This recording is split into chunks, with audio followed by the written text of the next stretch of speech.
नमस्कार दोस्तों। इतिहास की क्लास में आपका हार्दिक स्वागत है। हम पढ़ रहे हैं आधुनिक भारत और पिछली क्लास में हमने पढ़ा था प्लासी और बक्सर की लड़ाई। उसी में हमने देखा था कि इलाहाबाद की संधि होती है 1765 में। रॉबर्ट क्लाइव इस संधि की शर्तों को तय करता है। इसी इलाहाबाद की संधि में जो 1765 में इलाहाबाद की संधि होती है, इसी में बंगाल में द्वैत शासन की शुरुआत होती है। क्योंकि हमने पिछले क्लास में देखा था कि कंपनी ने 26 लाख रुपए वार्षिक भुगतान के बदले में शाह आलम ने दीवानी का कार्य कंपनी को दे दिया था।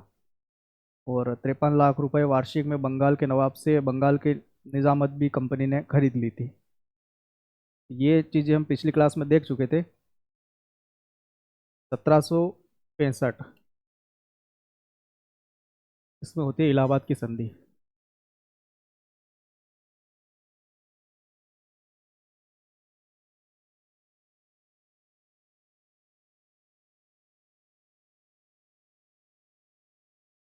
इसी इलाहाबाद की संधि में ये शर्तें होती है कि जो दीवानी का कार्य है वो अब कंपनी संभालेगी और इसके बदले में 26 लाख रुपए भुगतान करेगी। 26 लाख रुपए वार्षिक भुगतान ये करेगी शाह आलम को, जो मुगल बादशाह है।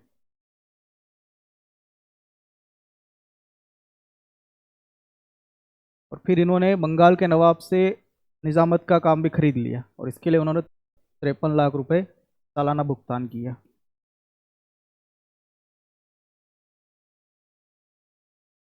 53 लाख में निजामत का काम इनने संभाल लिया। क्या होता है निजामत और दीवानी? तो जो मुगल प्रशासन था उसमें प्रांतों में दो मुख्य अधिकारी होते थे, सूबेदार और दीवान।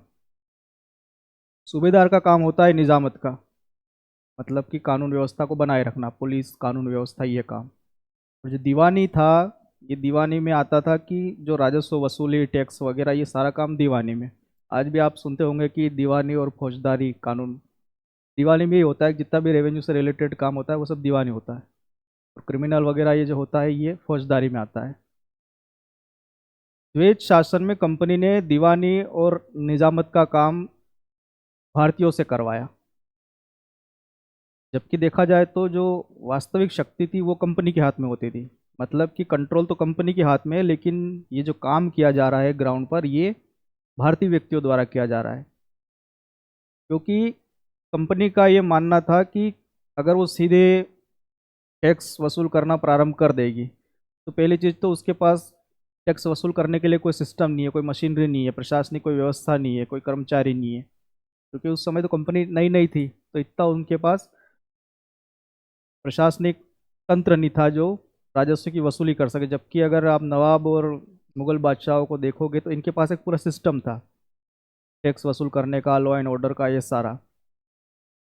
इसके अलावा कंपनी डायरेक्ट जनता के संपर्क में भी नहीं आना चाहती थी, क्योंकि अगर ऐसा होता कि जैसे अगर मान लो नवाब को हटा करके सीधा कंपनी अपना प्रतिनिधि नियुक्त कर देती और राजस्व और कानून व्यवस्था वगैरह सारा अगर कंपनी चलाती, तो हो सकता है कि भारतीय लोग विद्रोह कर दे, कंपनी का विरोध होना चालू हो जाए। तो कंपनी इन चीज़ों से बचना चाहती थी, क्योंकि शुरुआत है और इनके कॉम्पिटिटर भी है फ्रेंच वगैरह, ये देखा ही हमने। तो अलग अलग तरह से इनका विरोध प्रारंभ हो जाता। एक तो इनके यूरोपियन कॉम्पिटिटर तो इनका विरोध करते ही थे, इनसे झगड़े चलते ही रहते थे।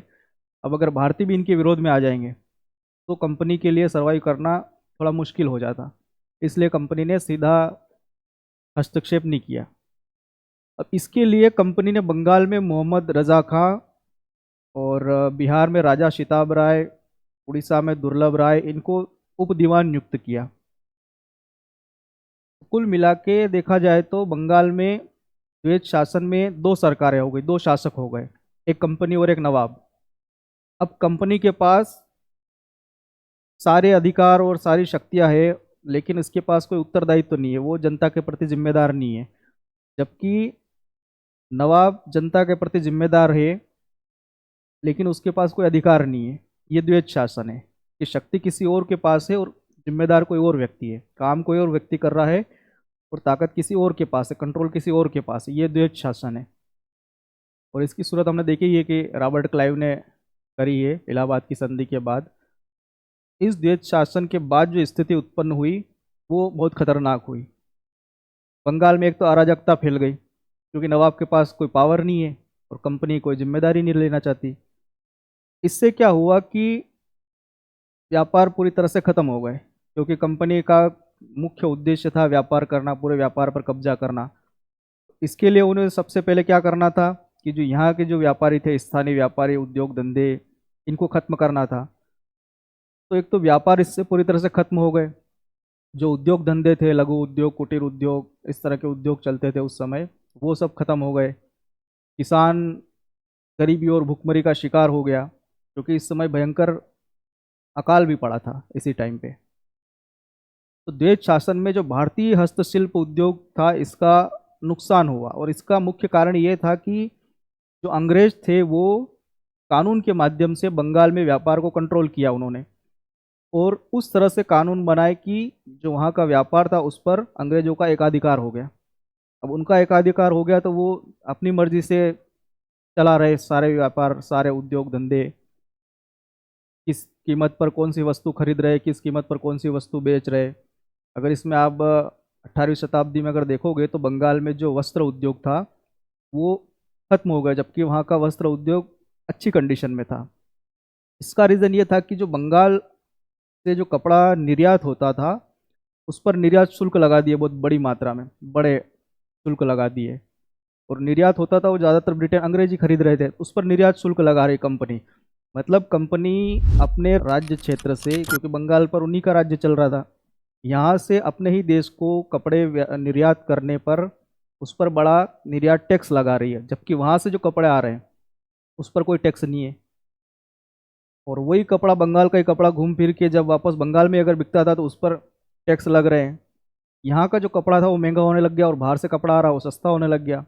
बाद में फिर बड़ी फैक्ट्रियाँ बन गई इंग्लैंड में, तो स्पीड से और बड़ी मात्रा में, बड़ी क्वांटिटी में कपड़े बनने लग गए। सस्ते भी पड़ने लगे उनको कपड़ा बनाना, जबकि यहाँ हाथ से बनाते थे तो वो महंगा पड़ता था। इस तरह से वहाँ पर जो कपड़ा बन रहा बल्क में और सस्ता पड़ रहा, उस पर कोई आयात निर्यात का कोई टैक्स नहीं है, जबकि यहाँ जो कपड़ा बन रहा वो हाथ से बना रहे अभी भी लोग, चरखे से और इस तरह से छोटी मशीनों से। ये बनने में भी महंगा है, फिर दिखने में भी उस इंग्लैंड के कपड़े से ये थोड़ा मोटा होता था, वो अच्छा दिखता था, फेयर एकदम। फिर इन पर टैक्स ज़्यादा है। इस तरह से बंगाल में जो कपड़े का उद्योग था वो पूरी तरह से खत्म हो गया। 1770 में बंगाल में अकाल पड़ा, और इस अकाल के बारे में ये कहा जाता है कि इस समय बंगाल में लगभग 1 करोड़ लोग भूख से मारे गए। ये अंग्रेज शासन का सबसे भयंकर परिणाम कहा जा सकता है। क्यों? क्योंकि कंपनी कोई जिम्मेदारी नहीं लेती, उसको सिर्फ वहाँ से राजस्व वसूल करना है, दीवानी अधिकार उसके पास है, राजस्व उसको वसूल करना है, बदले में कुछ करना नहीं है। नवाब अगर कुछ करना चाहता है तो उसके पास कोई अधिकार नहीं है, पैसे भी नहीं है, क्योंकि राजस्व तो पूरा कंपनी वसूल कर रही। उनको 26 लाख रुपए साल का मिल रहे हैं मुगल बादशाह को, और 53 लाख रुपए नवाब को मिल रहे हैं, तो वो तो इतना तो उनकी अय्याशी में ही उड़ रहा है। तो जनता पर क्या काम करेंगे? कुछ नहीं कर पाई वो। 1 करोड़ लोग इस समय भूख से मर गए खाली। और ये जो स्थिति थी इसके बारे में कार्नवालिस ने इंग्लैंड में अपना एक कह सकते हो आपकी स्टेटमेंट दिया था, और उसका कथन ये था कि मैं दृढ़ता के साथ या पूर्ण विश्वास के साथ ये कह सकता हूँ कि जो 1765 से लेकर 84 के बीच में ब्रिटिश कंपनी थी, ईस्ट इंडिया कंपनी या कंपनी की सरकार, इससे ज़्यादा भ्रष्ट और विश्वासघाती, लोभी सरकार संसार के किसी भी सभ्य देश में नहीं थी। ये कार्नवालिस का कथन है। जबकि इंग्लैंड की सरकार ने 1767 में क्लाइव को लॉर्ड्स की उपाधि दी कि बदमाशियां यहाँ पे करके गया है। उसके बाद भी इंग्लैंड की गवर्नमेंट ने क्लाइव को लॉर्ड्स की उपाधि दी है। क्लाइव ने एक काम और किया था कि कंपनी के कर्मचारी थे वो कंपनी के अंदर भी भ्रष्टाचार कर रहे थे। बाहर तो कर ही रहे हो भारतीयों के साथ, कंपनी में भ्रष्टाचार करने लग गए थे। इसके लिए उसने क्या किया कि कर्मचारियों को एक तो उपहार लेना बंद करवा दिया, निजी व्यापार बंद करवा दिया। जो भी व्यापार करना है वो सिर्फ कंपनी ही करेगी या कंपनी के लिए ही किया जाएगा। पहले क्या होता था कि कंपनी के लिए व्यापार तो कर ही रहे हैं, लेकिन कंपनी के कर्मचारी अपने अलग से भी सौदे कर रहे थे। अब इसमें क्या हो रहा था कि भ्रष्टाचार हो रहा था। कंपनी का कर्मचारी कहीं से कोई माल खरीद रहा और फिर कंपनी को ही बेच रहा था, एक तरह से बिचौलिया हो गया था। इन चीज़ों को भी रोकना चाहा। इससे क्या हुआ कि कंपनी के कर्मचारियों को नुकसान होने लग गया, तो स्वाभाविक बात है कि वो कुछ विद्रोह करेंगे। इसके लिए 1765 में एक सोसाइटी फॉर ट्रेड, एक संस्था बनाई, व्यापार समिति जिसको कहते हैं, 1765 में।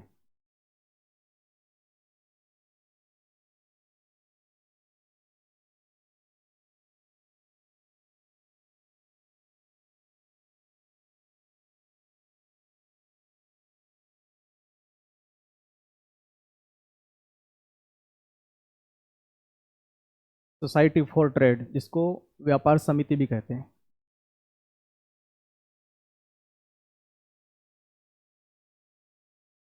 दोनों में से कुछ भी नाम आ जाए।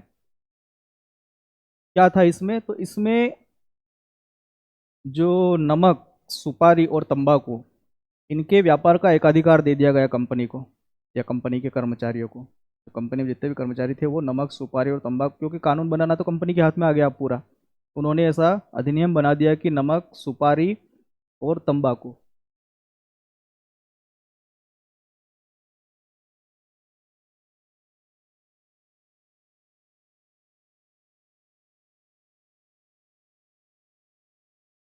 इसके व्यापार का एकाधिकार मिल गया।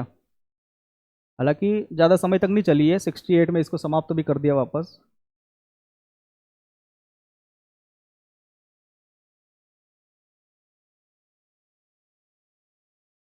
तो इसमें सिर्फ इतना ही है कि ये कब बनी थी, तो 1765 में बनी थी। किसने बनाई थी? क्लाइव ने बनाई थी। क्यों बनाई थी? तो कंपनी के कर्मचारियों को कंट्रोल में करने के लिए बनाई थी कि भ्रष्टाचार कंपनी में ना हो। तो इसके लिए एक तरह से ये उनको एक विकल्प दिया कि आप निजी व्यापार मत करो, बाकी इन तीन चीज़ों का व्यापार करो।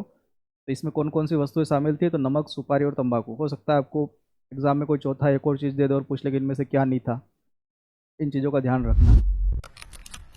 इसके अलावा इसके टाइम पे एक सैनिकों का एक विद्रोह भी हुआ, जिसको श्वेत विद्रोह कहा जाता था, वो भत्ते को लेकर। तो इससे प्रश्न तो वैसे नहीं बने अभी तक, फिर भी आपको ध्यान रखना है कि कंपनी के जो सैनिक थे वो, उनको दोहरा भत्ता मिलता था, इलाहाबाद के जो अंग्रेज सैनिक थे। तो इसके विरोध में उन्होंने क्या किया कि त्यागपत्र देने की धमकी दी।